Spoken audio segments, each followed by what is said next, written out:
सिद्धांत संहिता होरा रूप स्कंद त्रयात्मकम वेदस्य निर्मलम चक्षुर ज्योति ही शास्त्रम कलमसम। प्रिय दर्शकों नमस्कार, मैं आचार्य पंकज शास्त्री ज्योतिष के विशेष कार्यक्रम में आप सभी दर्शकों का हार्दिक स्वागत करता हूं। प्रिय दर्शकों, ज्योतिष के विशेष कार्यक्रम में आज हम बात करने वाले हैं अक्षय तृतीया को लेकर के। अक्षय तृतीया कब है, अक्षय तृतीया का समय क्या रहेगा, अक्षय तृतीया के अंतर्गत कौन कौन से कार्य आप कर सकते हैं, इन तमाम बातों की चर्चा हम इस वीडियो के अंतर्गत करने वाले हैं। प्रिय दर्शकों, सबसे पहले आप सभी दर्शकों को अक्षय तृतीया की ढेर सारी शुभकामनाएं। परमपिता परमात्मा व भगवान परशुराम आपके परिवार की रक्षा करें, सदैव आप सुखी रहें, यही हम प्रार्थना करते हैं। चलिए दोस्तों शुरू करते हैं और सबसे पहले हम बात करते हैं अक्षय तृतीया की। प्रिय दर्शकों, अक्षय तृतीया बड़ी ही पवित्र, पुण्यप्रदा, महासुख, सौभाग्य प्रदायक तिथि मानी जाती है।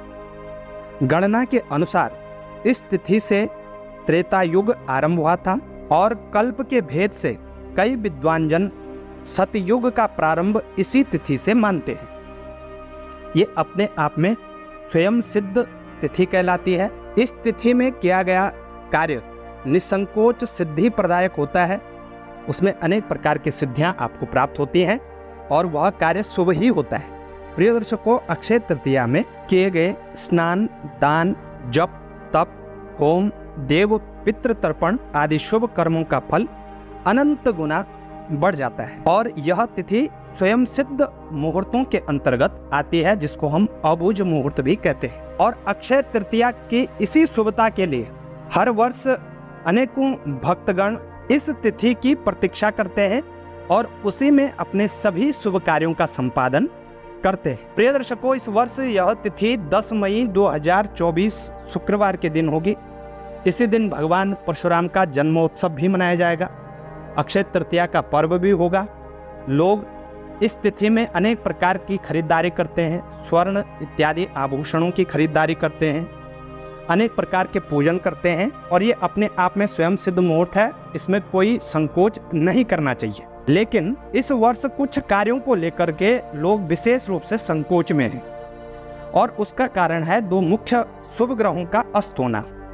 प्रिय दर्शकों, वर्तमान स्थिति की बात करें तो शुक्रदेव और देवगुरु बृहस्पति दोनों ही ग्रह अस्त स्थिति में हैं और जब ये दोनों ग्रह अस्त स्थिति में होते हैं तो किसी भी प्रकार के शुभ कार्यों का संपादन नहीं किया जा सकता, ऐसा ज्योतिष शास्त्र का सिद्धांत है। लेकिन इसके साथ ही ज्योतिष शास्त्र के अनेक प्रकार के सिद्धांत हैं। प्रिय दर्शकों, ज्योतिष शास्त्र के अनुसार कहा गया है, अयोगे सुयोगोपि चेत स्यात् तदानीम योगे निहत्येष सिद्धिं तनोति परे लग्न शुद्ध्याम कुयोगादिनाशम दिनार्धोत्तरम विष्टि पूर्वंच सस्तम। अर्थात किसी भी प्रकार का कोई कुयोग है, किसी भी प्रकार का कोई दोष है और उस दोष वाली तिथि में सुयोग्य वाली तिथि आ जाए, यानी शुभ तिथि आ जाए, सर्वार्थ सिद्ध योग आ जाए, अमृत सिद्ध योग आ जाए या स्वयं सिद्ध कोई मुहूर्त हो, तो उस कुयोग का अपने आप नाश हो जाता है और वह तिथि शुभ फल देने वाली होती है। लेकिन अन्य आचार्य ये भी कहते हैं कि लग्न शुद्धि आवश्यक है। यदि लग्न शुद्धि हमें पूर्णतः प्राप्त हो जाए तो किसी भी प्रकार का कोई दोष नहीं होता है। अब यहाँ गौर करने वाली बात है, यदि किसी प्रकार का दोष है और स्वयं सिद्ध मुहूर्त हो जाए तो वह सब दोषों को नाश करने का सामर्थ्य रखता है। दूसरे ही सूत्र में कहा कि यदि लग्न की शुद्धि हो तो वहां पर भी सभी कुयोगों का नाश हो जाता है। अब लग्न शुद्धि तो हमें प्राप्त नहीं हो सकती क्योंकि मुख्य दो तारा निर्बल अवस्था में है, तो लग्न बल तो प्राप्त नहीं होगा, लेकिन स्वयं सिद्ध मुहूर्त अवश्य प्राप्त होगा।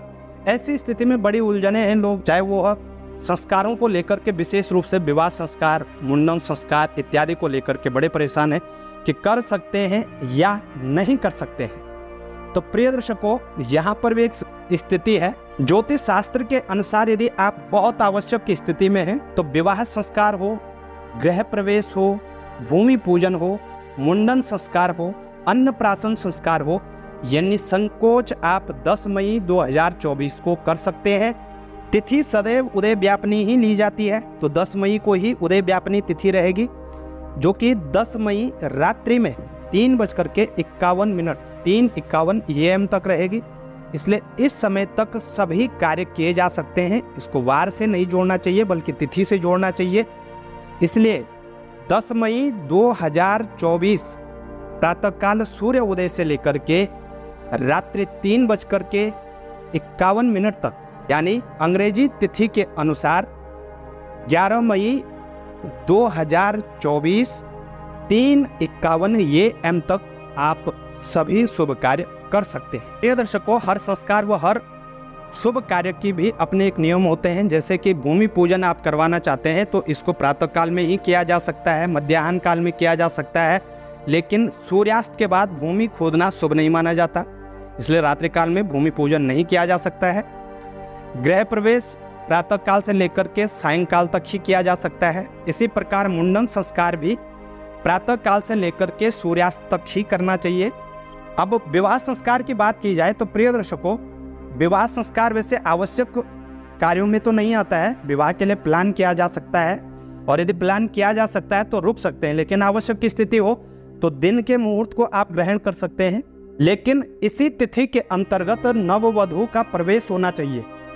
यदि 3:51 के बाद नववधू प्रवेश होता है तो वो निषेध माना जाएगा, क्योंकि गुरु शुक्र अस्त में नववधू प्रवेश नहीं करवाते हैं।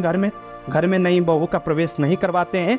इसलिए या तो आप 10 मई 2024 प्रातः काल से लेकर के मध्याह्न काल से लेकर के जो मुहूर्त आपको प्राप्त हो सकता है उसको आप ग्रहण करके सायंकाल को नववधू को अपने घर में ले आइए, आवश्यक स्थिति में है तो।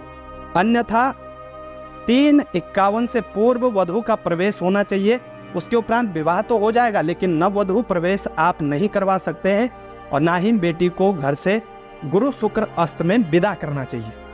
तो ये ज्योतिष शास्त्र का सिद्धांत है। कैसे आपको जानकारी लगी हमें वैसे बताएं। जानकारी अच्छी लगे शेयर जरूर करिएगा। चैनल पर नए हैं चैनल को सब्सक्राइब करना ना भूलेगा। और ज्योतिष से संबंधित व्यक्तिगत जानकारियों के लिए आप संपर्क कर सकते हैं 8826810020 पर।